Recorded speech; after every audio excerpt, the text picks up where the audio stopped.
and welcome to the Moose Hunt Podcast. I'm your host, Rob Fickett, and tonight, I should say, it's pretty special. It's our annual guide training here with OMM Outfitters, and we got a good group of guys here. We got some new faces, some new guys that are going to be with us this year, and we all thought it would be a great opportunity to do that question and answer podcast that we've been talking about for a while. We've been gathering questions, and we picked some ones that we thought would be the best and ones that would be the easiest to answer as quick as possible.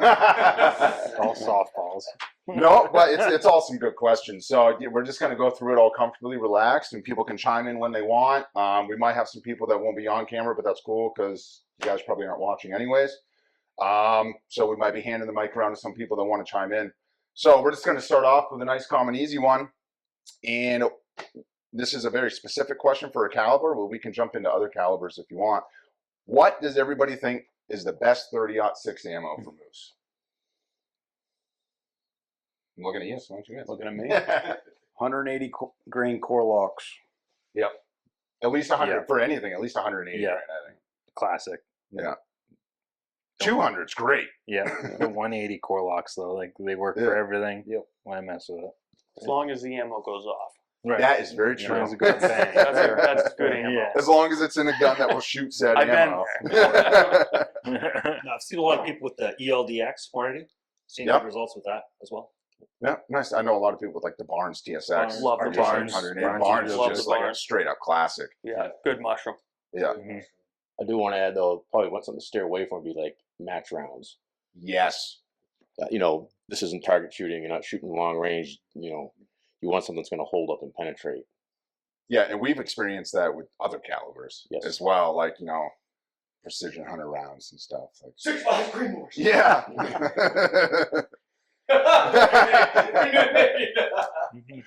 Yeah. You're hurting me. Yeah, definitely use the right tip for the application for sure. That'd be the best tip. Yeah. Nothing but it. All right, that was a good one. All right, so this is a good one because we're mostly all guides. I think everybody that's sitting here on the couches are all guides. So I mean, even also people that are just helpers, spotters, and packers. They're also doing some e-scouting. So this is an e-scouting question. When you're e-scouting for moose, what do people typically look for? Like if you're searching on Onyx and you're like, oh shoot, I just drew zone 5. I want to find some spots on the map before I head up and actually put boots on the ground. What do you look for? Cuttings, new cuttings, and then go put eyes on them, see if they've been sprayed or if they're the age of them. You're looking for that 3 to 5 year growth. Onyx has some nice features. You can do the mode where you see every couple weeks and you can see the growth. But yeah, look for cuttings, and then if you can be adjacent to water, especially in the September hunt, that's what you're looking for. And then, I mean, that's where you start with e-scouting, but e-scouting doesn't do it all. You've got to get out there and put some boots on the ground, see what the ground looks like. 100%. I personally, let's go around the circle, I guess. I personally, I like to look for, well, it's hard to tell from e-scouting, but if I look at and I see like a road that looks a little bit overgrown on the map, I look for that. Yeah. Especially if it like goes towards water or something of sort, or if it's like a road that will like go up a ridge, something like that. I'll look for that. I like those roads because cuts to me attract a lot of people. Yeah, that's fair. And I hate people. Well, I hate to say, that was horrible to say. I'm sorry. I don't hate people. I just hate hunting around people. Yeah. So that's what I look for. So you say that if you ever see those cuttings where there's a road in the front cut and then the hidden back cut, get out, walk, and see what's in that hidden back cut. Get away from the road. Yeah, exactly. I mean, same lines. Those hidden back cuts, or if there's a beaver bog, like you see like where there's beaver flowage where the road's flooded out and people aren't going in there, washouts and stuff. Some of the real bad washouts you can see on the online photos. So keying on those areas just to get away from people in the competition. I like those little spots where you see like there's like a ridge and then there's water below it, and then there's like hardwoods over here, softwood patch here. It's got like a little bit of everything. I feel like they can kind of move through all that, cut somewhere nearby. To throw myself in one of those little spots and walk around. There you go. Yeah. Oh, I know Onyx has there's different zones. It's good to be in your zone. Yeah. That's a nice feature. I'm sure Yeah. there's some others that have that, but I don't know. I mean, you can get quite a bit from it. At least it's going to get you. It's going to give you an idea where to go. But it's not going to tell you who's going to be in there and how many people are going to be in there. It's not going to tell you how many cameras are on there. But one good thing, it's going to show you the edges. Mm-hmm. So I would say that's pretty cool. Well, you guys are running me out of ideas here. Yeah. You guys are touching a lot of them, but like I said, water. Gotta have water. Moose is a big animal. Moose need to drink. They eat a lot of aquatic vegetation, and I guess what you guys were touching on is edges. Between a hardwood and a softwood. Just like deer. I'll say just like deer. Just like deer, edges, and like we're saying, looking on Onyx and looking at a road, even aerial, like it's deceiving what a road looks like and what it really is. Mm-hmm. I wouldn't just find a road and be like, oh, that's good. Definitely boots on the ground, verify what you're looking at. Yeah, that can almost caveat into it. Another question that we get asked a lot, almost daily, I get messages like, can you guys do a podcast on cow hunting, like how to cow hunt? It's like that could be a 3-minute podcast. Look for the feed. Boom, there's the podcast on it. Yeah. So that kind of goes into that. Find those edges. Look at the back edges, the cuts. Look at the fresh ones. Like, I find a lot of times I'll see a spot and think it's like a cut that's just starting to grow, and you get there and it's like 12 feet tall. yeah. You can't see anything through it. Impossible to hunt. A lot of times that happens. See how far away it is from where you're staying. Yes. Yeah. Figure out your range, how far you want to go and travel first. Yeah, You can find a spot on Onyx that's like, oh, you're great, and then you get to your camp or wherever you're staying, like 2 hours away. Yeah, that's a good point. I don't know if people heard that or not because Kenny doesn't have a mic, but that's that's perfect. Like, Kenny was just saying if look to see how far away something is. And like you said, like sometimes you look at the map on Onyx and you can be like, oh, that only looks like it's a couple miles away. Boom, that road's completely washed out. Now you got to go all the way to the back end around. So that's a good point. Make sure stuff is actually relatively, because you don't want to beat yourself up on the roads, traveling an hour and a half in the morning. Right. That just then beats you up in the morning. Then you got to do that all the way back to camp at night. Especially as like in a guide perspective, you're beating the crap out of your clients after you just beat the crap out of them all day on the ground. So And your vehicle. yeah, and your vehicle. That goes for somebody's personal hunt. Your vehicle, like, dude, you don't want to put that much damage to it if you don't have to. Sweet, good answers, guys. This one is, I think we're going to tailor this more towards a Nathan answer, just because this was kind of a direct question. If somebody was to book a hunt with OMM Outfitters, what is it like in camp? Like, do we stay at the lodge with a lot of other hunters and disperse from there in the morning, or does each guide make his own base camp semi close to where we hunt? And like, what else is like that? Like, what else do they do? What's the general vibe of camp? Yeah, that's a good question. I mean, we run multiple locations, and it really varies as far as how many people are in the camp. It comes down to making sure everyone's comfortable and making sure that we have the accessibility to the areas that we've been following the bulls. Most are brick and mortar, obviously lodges and sporting camps and such, but we also, we're doing these custom tailored trips. Rob's, Megs, you guys are doing one out in Zone 5. Gentleman drew a tag. He wanted just a one-off experience, tent, camp, glamping type of situation. That's what it's going to be, an experience. Yeah, It's awesome. Gonna be awesome. Yeah.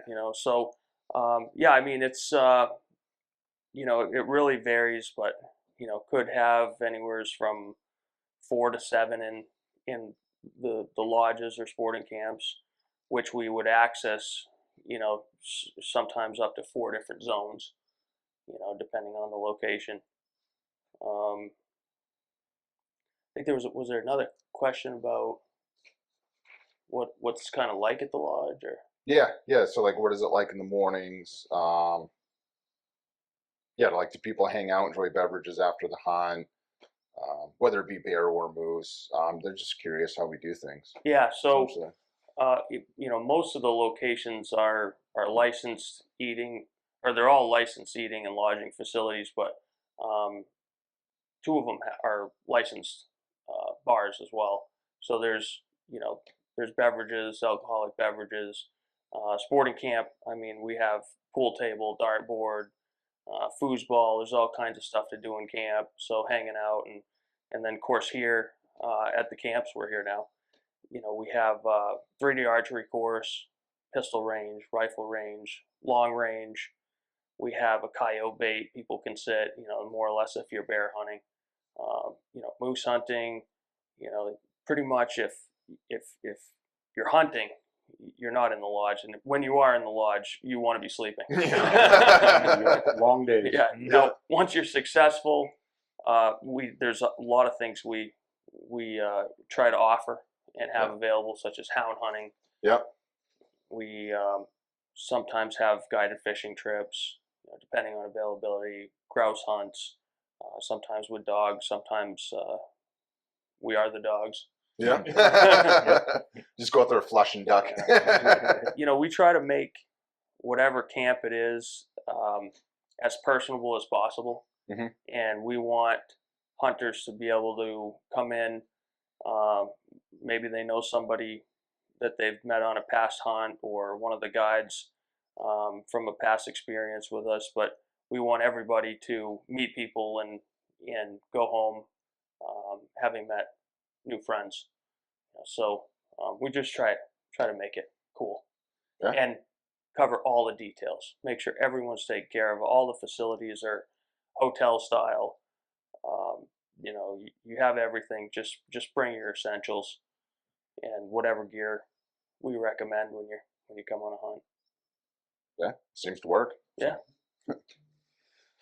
Awesome. Next, let's do. This was actually a good question, and people probably won't hear Kenny unless we hand him a mic. But this is a good question. Is bigger the tree that is raked or rubbed? Does that mean it's bigger the bull? I don't think so. It's almost like the same with deer. I don't think anybody Yeah. could know. That's a hard one. I would say sometimes, if I was like a 40-inch bull and I saw a big tree, I'd try it. Yeah. I feel like probably with winter rubs, right? Yeah. I feel like with winter rubs, if it's a huge tree, it's probably a big bull. Here's So, but what about the same with alders? Like sometimes you get those alder bushes that are like 8 feet wide and they're demolished to the ground. Yeah. Or is that just a really pissed off small bull? Not pissed off, but trying to show if you us. were a 40-inch bull, okay, and some big dude just came in and took what you thought was your girlfriend, I would tear up every alder bush on the road. It's like punching the wall. Yeah. But I've seen it shed hunting. We found sheds.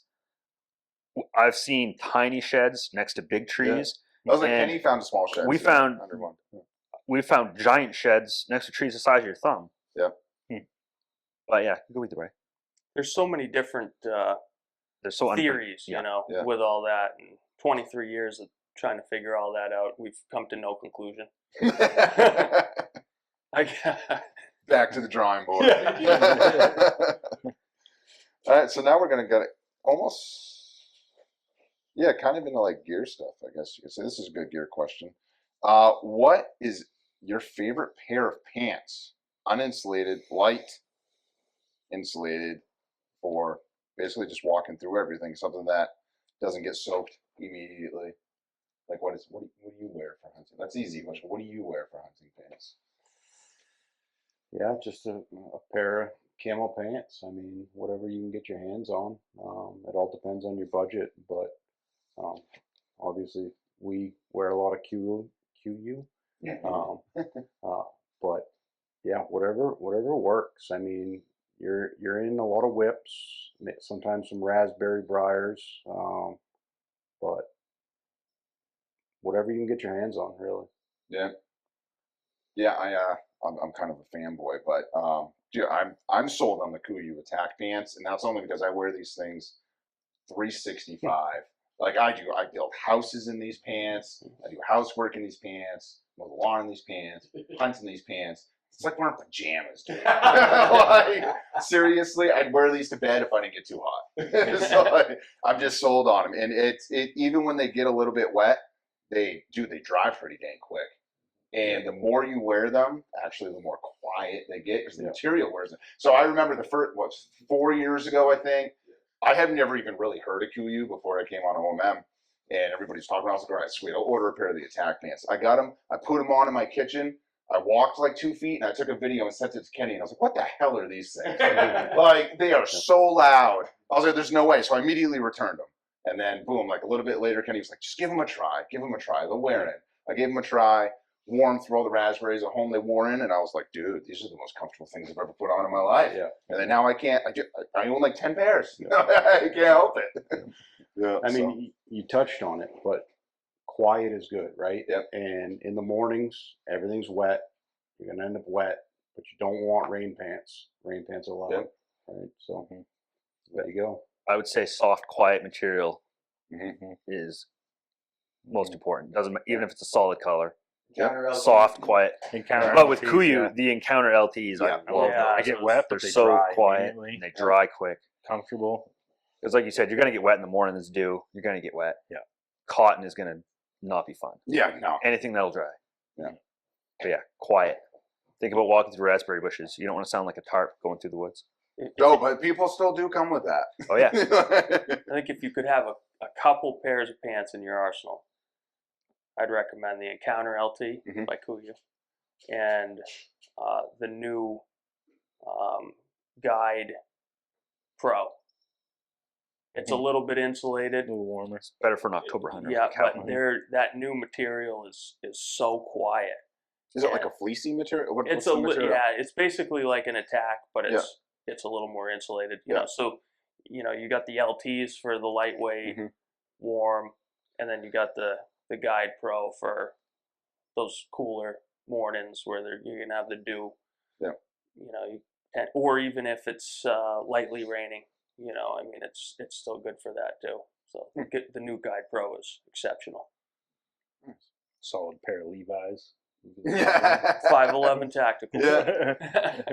What do you wear?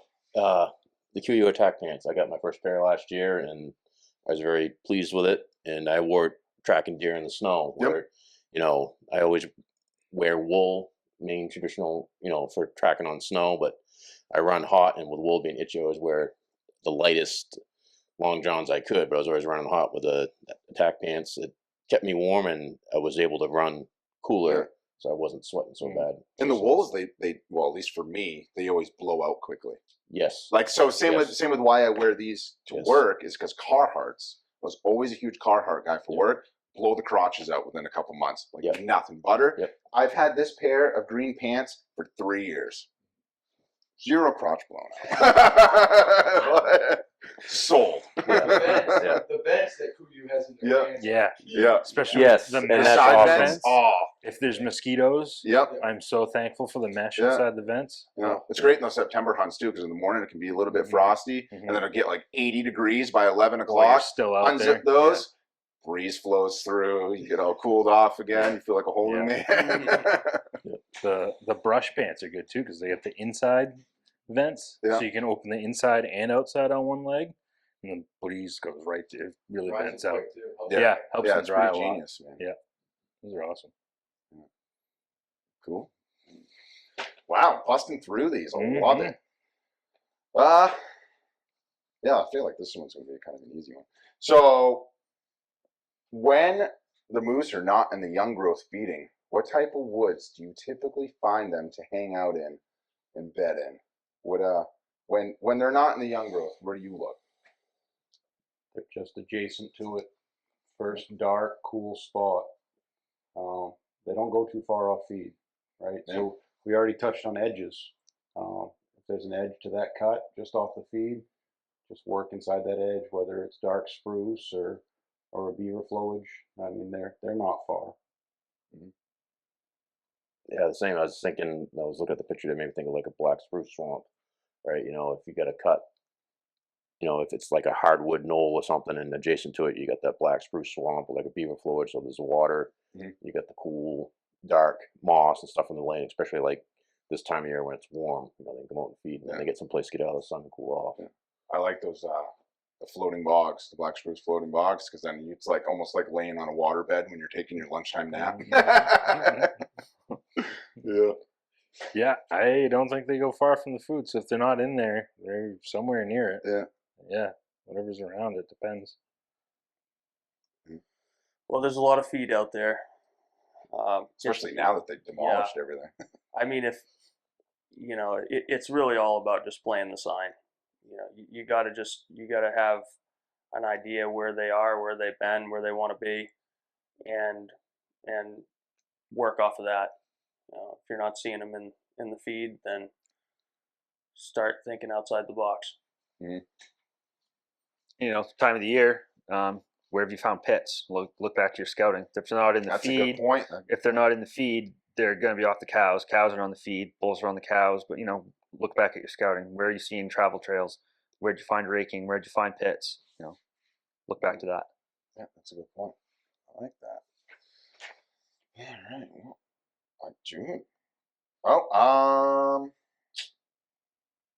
getting tactical here. That wasn't really a question. That was a statement for the question that somebody submitted. Getting tactical. What's the ideal hunting party size, including the permittee and sub? Small and lean, or best to have a third person to call bulls on setups so shooters can be a bit closer and leave less distance for the bull to close? So, what's the ideal size? Fewer the better. So we're all guides here, right? Yeah. So we're used to at least a party of 3, right? The guide, the permittee, and the sub permittee. But I go with lean. Yep. Right. That's good. If you got a close family member that you absolutely want to experience, a fourth isn't the end of the world. But one line that I draw, and I always have moose hunting, we get out there in the woods and you see caravans of pickup trucks, right? Pickup truck hauling a snowmobile trailer, truckfuls. I don't do that, and I won't support clients that want to do that. One pickup truck, and who fits in it? Yeah, that's a good point. I'm with you. I'm the small and lean person. I have hunted with bigger parties, and people like to say that they're quiet, but they're not. Nope. And so you get multiple people and those fog tog rain pants. Those rain pants, yeah. Then you have 4 people going, and you're just like, whatever. I'm done. So the other thing is, whoever's in the hunting party, they all have to have the same physical ability. Yes, that's that. Yeah. You bring up a great point. Because sometimes if I get it that you all want to be there to experience it, and I've had hunts like this in the past. You don't want to be there to experience and stuff, but sometimes it's that permittee's tag. Yep. So if it comes to the point where it's like it's gonna happen now, or it's not, it's up to them to be like, okay, we're gonna go alone. And sometimes you have the guy have to make that decision. You got to read the room. Yep. And be like, all right, we got to go now. You guys have to stay here. Yep. So. It's a good thing to talk about if from a guide standpoint when you make that first contact with your client. What are their goals? Right off the bat, what's the goal? Is the goal for you to harvest an animal? Okay. But let that be known that if you bring those 2 extra people, that's 2 extra people of scent. That's 2 extra people of noise. It's 2 extra people that could mess this once in a lifetime up. Yep. And to caveat on what Kenny just said, that's a goal you can have, not even in a guide perspective, but in your own hunt. Like you need to ask yourself these questions, like what are your goals? Like, do you want to go out and smash a record book bull? Like, you might not be able to do it with 6 people in your party, stuff like that. So you need to figure out how you want to do your hunt and pick your team according to how you want to do that. Absolutely. So, everybody else got any caveats on that?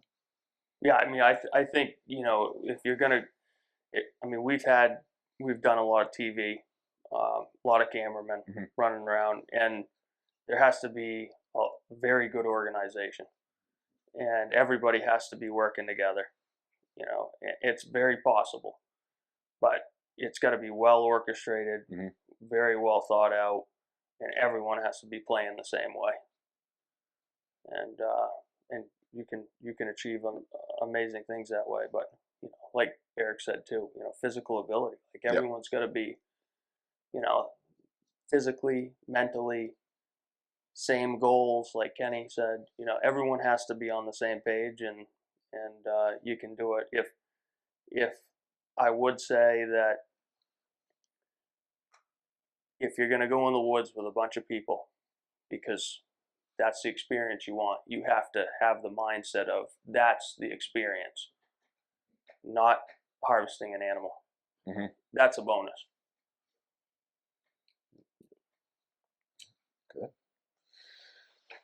From the same person, what is your most valuable tool for preseason scouting / locating shooter bulls, and why? Boots on the ground. Boots on the ground. I think I'm a boots on the ground person. Yeah, I mean, nothing can compensate for that. You got to make time, whether you can come up for a weekend ahead of the season and check out your area, or if you can just get here 2 or 3 days early before the hunt. You got to get out and learn the area and know what you're going to do opening morning. Yeah. Well, obviously, there's other tools in the toolbox that you can use, such as, you know, aerial scouting, drones, planes, whatever it is. Trail cam. Trail cameras. But with all that, you still have to get your boots on the ground. You have to know how to hunt that spot, know what it looks like. You know, it might look great, and then you get there and it's like Rob said a little bit ago, it might be 6, 8 feet, 10 feet tall, and you're like, I can't walk through that. Yeah. This stream that looks like it's 2 feet wide on Onyx. You get Yeah, there. you get there and you're like, that's a 12 river. feet wide, yeah. I can't get through that. Yeah. Yeah. Or there's a road closed men working sign. Yes, Right. that's a huge thing, and that happens a lot. Like we've had guys. I mean, I haven't experienced it, but people, they put trail cameras out, they scout this whole area, they find bulls they want to get, they go to hunt there Monday morning, men working. They're in there hauling stuff out and cutting. You're like, well, there goes my whole plan. Yeah. Having backup plans. A, B, C. You can't D, have E. one plan. If you have one plan, you're and selling have yourself more short. than one way in. Yeah. Yeah. Wind Different directions are winds. going to change. Weather's going to change. Always have more than one plan, and you got to be able to adapt to it on the fly. What about you, Nate? What's your favorite way? Best time to scout, springtime. Yeah, Except you shed don't know, hunting. Except you don't know you got a permit. But that is that's true. when we're out That's there. a good I mean, point. You're preparing. You know, if you're one of the lucky ones that draws a tag, by the time you know you got it, it's a jungle out there. Yep. And it's just so much harder to see how you can traverse different areas. Boots on the ground, key. But you know, do the best you can, and you know, use the resources you got, or hire an outfitter that spends a lot of time in the spring and the winter months seeing stuff without the leaves on the trees. Good point. See, that was all the questions, guys. Nice. That was good. I'm glad we did that. I learned a lot. Yeah. Yeah, I learned a lot too. Good questions. Yeah. That'll make a lot of people happy. It makes me happy because I've been wanting to do this one for a while. I think it was, we haven't done one before in the past, so I think it's good to get that out there. And it's a good point that, like, you know, we like to hear from you guys because all these are questions from you, and we've been building this list up for a while, and I think we picked some good ones to answer. So we're going to get on to more festivities for the evening. We might even record another one. Who knows? We'll see what carries us. But, you know, thank you all for watching. Thank you all for listening. Good luck this season. We'll see you all back here, and I'm glad to see all you guys' happy faces. Good stuff. All right. Thank you all. God bless. And take care.